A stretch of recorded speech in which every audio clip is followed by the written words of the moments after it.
On parle toujours collectif d'abord, comment tu as vécu cette soirée? Ça n'a pas été simple pour ton équipe. C'était difficile, surtout en première mi-temps, parce que il y avait un silence dans le stade. Après, on est tombé sur une équipe d'Auxerre qui faisait que de défendre, il n'y avait pas beaucoup d'espace. Après, en deuxième mi-temps, on a eu l'apport du public, ils nous ont poussés et on voulait aller chercher ces 3 points, on a réussi à le faire. Ça a été très, très compliqué parce que bon, on se posait la question, est-ce que c'est vraiment très difficile à vivre ce contexte silencieux dans le stade? Je pense, parce qu'on a la butte qui nous pousse, on sait très bien que, surtout ici, hein, le public quand il pousse l'adversaire, il peut trembler, hein, il tremble. Donc je pense aussi, je pense qu'avec le sens, il fallait amener plus de dynamisme sur le terrain, un peu de folie. Et je pense que c'est ce qu'on a réussi à faire en deuxième période. Est-ce que ça fait partie des explications sur votre première période qui est terme? Par rapport à Le fait quoi? que le public ne soit pas présent, que les virages restent muets en fait. Par rapport, tu veux dire, Le fait qu'on n'ait pas à l'intensité, voilà, le fait que à la folie et tout ça. Voilà, ouais. Peut-être, c'est peut-être ça, mais après, je pense que nous, sur le terrain, on doit le faire tout seul, hein, que ce soit avec ou sans public, hein, parce que ça peut arriver que des fois, on joue à huis clos, on ne sait jamais. Donc je pense que c'est à nous d'abord de le mettre sur le terrain pour amener le public. Comment tu te sens physiquement?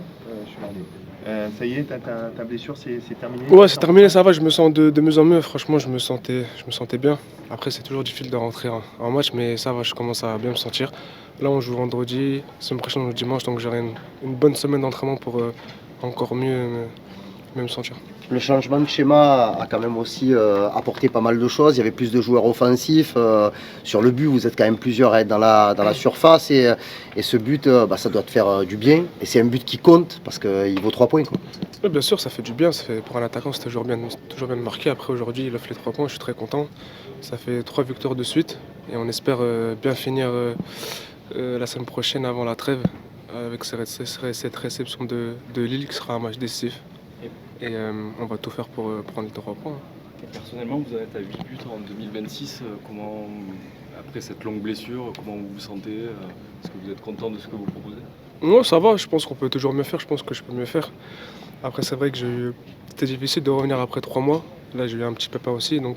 Mais franchement, j'essaie de donner le maximum à l'entraînement pour justement être bien physiquement et de continuer à marquer le maximum de buts pour aider l'équipe et aller chercher les victoires. Dernière question sur le but, qu'est-ce que tu te dis exactement? Parce qu'on a l'impression que le ballon il passe un peu au milieu de nulle part. Est-ce que voilà, qu'est-ce que tu te dis au moment où tu sais que tu vas frapper? Je me dis rien du tout, d'enfoncer la cage, c'est tout. Non, parce que c'est le genre de but où le public est déjà debout, se dit il est déjà marqué. Ah, bien sûr, c'est vrai, même pour moi, hein, tu te dis t'es au 5,50 m, le ballon il arrive sur toi. Après, il y avait du monde et j'ai revu le but, il est passé entre les jambes. Et ça, c'est la réussite, hein, mais au final, ça finit au fond. Vendredi 13, quoi. T'as de la chance. J'avais oublié que c'est vrai. Non, je pense que c'est le talent. un peu des deux. Merci beaucoup.